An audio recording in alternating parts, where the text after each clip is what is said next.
Happy Election Day, everyone. If you know me, you know that I love election days. I love voting. I just think that there's something fun about that in that capacity. Today has been a fun day for me, just enjoying that space.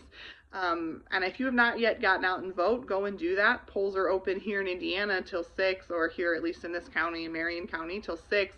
But go out and vote. If you haven't, a quick Google search tells you where to go and when you need to be there by, so go and do that.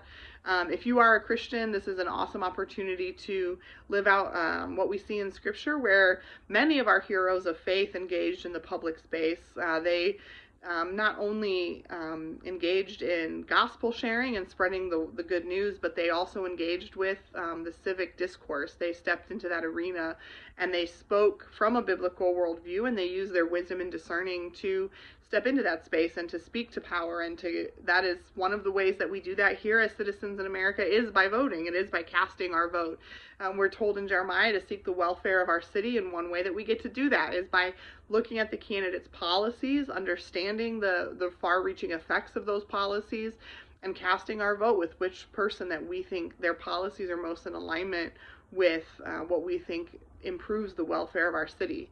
Obviously, there's no perfect candidate. There's no perfect policy in many cases. There's no person or policy that we're going to look at and say, oh, 110% all in. But we can look at the policies and use our discernment and our biblical worldview and decide which one builds up more, which one protects more, which one is best for the citizens of this country, that serves the purpose of protecting and building up. In Nehemiah, we see that those who were sent to build the wall, in one hand they had their hammer to build and repair, and in the other hand they had their spear in order to protect and to fight the enemy.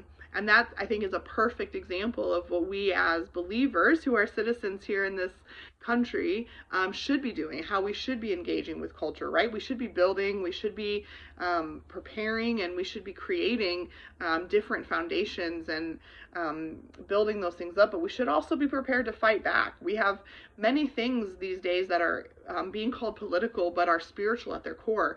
Identity and who you are as a human, who God created you to be. Life in itself, the sanctity of life. Marriage, what is marriage? What is not marriage? What is a human? Are you created in the image of God or are you not?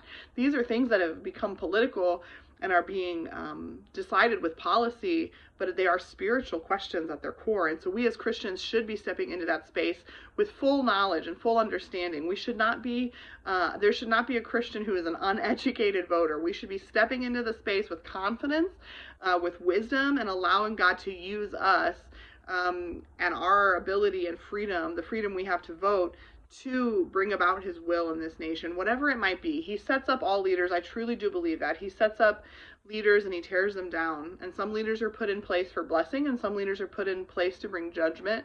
And he will bring about his will regardless. But we should not be using that as an excuse to be passive. We should be out there. We should be voting. We should be educated. We should be talking to people. We should be helping educate others, and not in an unloving way. I know a lot of people who hear something like that and they, I want to be loving and I want people to feel like they can trust me and come talk to me. And I'm not sitting here saying be hateful, but I am saying be educated, know what truly is loving. Some things that we deem as kind and loving are really just nice, but they're not loving. They're leading to death. They're not actually stopping anyone from the journey towards hell. And so we as Christians should be standing up, and there's a lot of ways to do that. I'm not saying that voting or a presidential election is the end all be all of the goodness or the welfare of us as individuals, but this is one way that we as Christians, and really a low stakes way, right? Like, this isn't something where you have to go out and be in public or talk to people. You can walk into the privacy of your voting booth, cast your vote, and take that step as a Christian, as a citizen of America, but as a Christian using your God-given discernment to follow his will, to hear what he says to you, and to go cast your vote for the policies that you think make the best difference. So if you haven't voted, go vote. This is my last minute pitch for you to go vote. There's still time. There's still space. Yeah, and happy Election Day.